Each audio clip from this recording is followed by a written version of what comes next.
हमारे सभी YouTube family को बहुत बहुत जय जय श्री सीताराम। इस संसार में ऐसा कौन व्यक्ति नहीं है जो ये ना चाहता हो कि दूसरा व्यक्ति उसकी बात माने। और अगर ऐसा हो जाए कि अपने तो अपने कि बाहर वाला व्यक्ति भी अगर हमारे से मिलता है, हमारे से बात करता है, तो वो भी हमारी बात मानने लगे तो कितना आनंद आता है। आपने देखा होगा कि कोई भी नेता हो या अभिनेता हो, उनको देखने के लिए भीड़ खड़ी हो जाती है और वो जो बोलते हैं आंख मूंद कर आधी दुनिया उनकी बात को मान लेती है। अब ये जो मानना किसके प्रभाव से होता है, इस बात को हम जान गए। दरअसल ये जो मानने की बात होती है ये तब पूरी तरीके से परफेक्ट होती है जबकि हमारी कुंडली में गुरु जो हैं वह बलशाली स्थिति में होते हैं। जिनका गुरु बलशाली होगा उनकी वाणी में ऑटोमेटिक एक जो है भारीपन आ जाता है कि लोग उस वाणी की तरफ आकृष्ट होने लगते हैं। अब बात उठती है कि भाई हम किस तरीके से अपने गुरु को मजबूत कर लें ताकि और भी लोग हमारी बात माने। अगर आप ये चाहते हैं कि लोग आपकी बात माने, और ये मैंने क्या कह दिया, दरअसल कौन नहीं मानना चाहता कि लोग उनकी बात को माने, तो आप एक ये छोटा सा प्रयोग 27 दिन का है, इसे कर लें। पूजा सिर्फ आपको एक दिन करनी है, लेकिन वो दो चीजें जो मैं आपको बताने वाला हूं उन्हें 27 दिन तक आपको अपने पास रखना है। और फिर आप इसका चमत्कार देखिए, आपके जीवन में बहुत बड़ा परिवर्तन होगा। आप ये देखेंगे कि जो लोग आपकी बात नहीं मानते थे वो आपकी बात मानने लगेंगे, सुनने लगेंगे, इंटरेस्ट लेने लगेंगे। और आदमी चाहता क्या है? सबसे बड़ा दुख आदमी को तब होता है जब लोग उसको इग्नोर करते हैं। हालांकि अध्यात्म के क्षेत्र में अच्छा है कि लोग इग्नोर करें तो भगवान की पूजा पाठ का बहुत समय मिल जाता है, वरना लोग खामो खा आकर आपके समय को बर्बाद कर देंगे, भगवान की पूजा करने ही नहीं देंगे। और ये मालूम पड़ गया कि भगवान आपकी पूजा को सुनता है और आपको आपका मनचाहा चीज देने लगता है तो वह आपको बाबा बना देंगे। और उसके बाद में तो फिर हर कोई आएगा कि भैया आशीर्वाद दे दो, चरण छू लो, और आधी एनर्जी आपकी यूं ही चली जाएगी। खैर, मैं इन बातों में नहीं जा रहा, मैं ये बता रहा हूं कि हम अपनी वाणी को किस तरीके से इतना आकर्षक बना सकते हैं ताकि लोग उसकी तरफ आकृष्ट हों, उसे सुनने के लिए मजबूर हो जाएं। ये क्रिया आपको किसी भी शुक्ल पक्ष के बृहस्पतिवार को करनी है।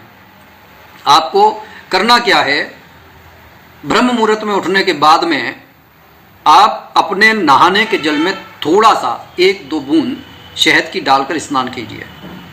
अगर हो सके तो हर बृहस्पतिवार को ऐसा करेंगे तो अति उत्तम रहेगा। गुरु देवता की आप पर कृपा बनी रहेगी। नहा धोकर आप अपने पूजा वाले स्थान पर चौकी बिछा लें, और इसके लिए आपको एक छोटा सा पीला कपड़ा चाहिए।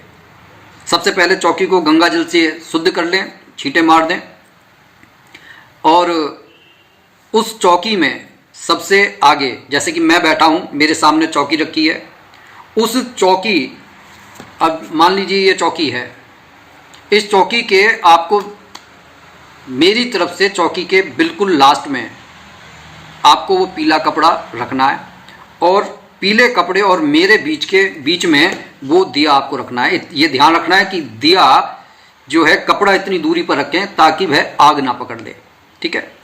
और दिए के नीचे आप कोई पत्थर जरूर रख लें, ठीक है। दिया जो प्रज्वलित करना है, अगर देसी गाय का शुद्ध देसी घी है तो बहुत अति उत्तम है, नहीं है फिर जैसी आपकी इच्छा वैसा कोई सा भी घी जो देसी घी अपने आप को कहता है मार्केट से लेकर आ जाइए, आप उसका घी प्रज्वलित कीजिए। अब आपको चाहिए चने की दाल के 27 दाने और पीले फूल की 27 पंखुड़ियां। अब आप इन 27 दानों को और इन 27 पंखुड़ियों को उस पीले कपड़े पर आप रख दीजिए, और मन के अंदर आपके ये प्रार्थना चलनी चाहिए कि हे बृहस्पति देव, मेरे पर कृपा बनाई रखिए, मेरी वाणी में इतना जो है आकर्षण पैदा कीजिए कि लोग जो है उसे इग्नोर ना कर सकें, उसे सुने। ये प्रयोग विद्यार्थियों के लिए जो वाद विवाद की प्रतियोगिता करते हैं उनके लिए बड़ा लाभदायक सिद्ध होता है। जो रेडियो जॉकी की जॉब करते हैं उनके लिए बड़ा लाभदायक होता है। ये प्रयोग उन लोगों के लिए बड़ा लाभदायक होता है जो पब्लिक डीलिंग करते हैं। तो आप इस प्रयोग को करके देखिए। वैसे तो हर किसी के जीवन में हमें लोगों से बात करनी पड़ती है। कभी हम किसी दुकानदार से बात कर रहे हैं या किसी की दुकान है तो उसे ग्राहकों से बात करनी पड़ रही है, या फिर नौकरी में एक दूसरे से बात करनी पड़ती है। तो प्रयोग हर किसी के लिए लाभदायक है, क्योंकि एक वाणी ही है जिसके द्वारा हम अपने विचारों को प्रेषित करते हैं। तो ये प्रयोग हर किसी के लिए लाभदायक हो सकता है। एक ही दिन का प्रयोग है। अब आप कम से कम आधा घंटा बैठकर इस मंत्र का इस तरह से जाप करें। मंत्र क्या है? ओम ब्रह्म बृहस्पतये नमः। और थोड़ा सा जो है आप उच्चारण करके कीजिए, वर्बली बोलकर कीजिए। कम से कम आधा घंटे तक आप इस मंत्र का उच्चारण करें। ज़्यादा नहीं कर पा रहे तो कम से कम 10 मिनट से कम तो ना करें। ओम ब्रह्म बृहस्पतये नमः। इसके बाद में जब ये आपकी पूजा, अच्छा एक बात का और ध्यान रखें, जब तक आप पूजा वाले स्थान पर बैठे हैं दीपक प्रज्वलित रहना चाहिए। चाहें तो उसमें और थोड़ा सा घी बढ़ाते रहें, ठीक है। इसके बाद आपको क्या करना है, जब तक वह दीपक प्रज्वलित हो रहा है आप वहीं पर रखा रहने दें।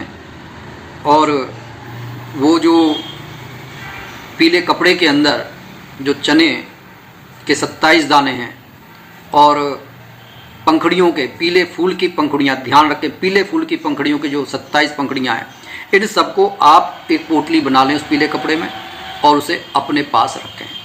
27 दिन तक वह आप अपने पास रखें। 27 दिन के बाद आप किसी बहते हुए जल में प्रवाहित कर दें। अगर नहीं मिलता है तो किसी पोखर में, तालाब में प्रवाहित कर सकते हैं। पीले कपड़े को आप अपने पास रख लें। पीला कपड़ा कभी भी किसी अन्य पूजा के कार्य में आप इस्तेमाल कर सकते हैं, ठीक है। तो ये छोटा सा प्रयोग करके देखें। अच्छा लगे तो औरों को शेयर कीजिए और कमेंट बॉक्स में इष्ट देव का नाम लिखना ना भूलें और चैनल को सब्सक्राइब करके भी हमें मोटिवेट करें। हम जीवन से जुड़ी हुई, जीवन को सुखी और समृद्ध बनाने के प्रयोग लेकर आते रहते हैं, छोटी छोटी कहानियाँ लेकर आते रहते हैं, जिससे कोई व्यक्ति जो निराशा से उबरना चाहता है, जो अपने जीवन को सुधारना चाहता है, उसे कुछ छोटे छोटे गाइडेंस मिलते रहें। तो ज़रूर आप सब्सक्राइब कीजिए चैनल को। और इसी के साथ मैं अपनी वाणी को विराम दे रहा हूँ। बोलिए जय जय श्री सीताराम।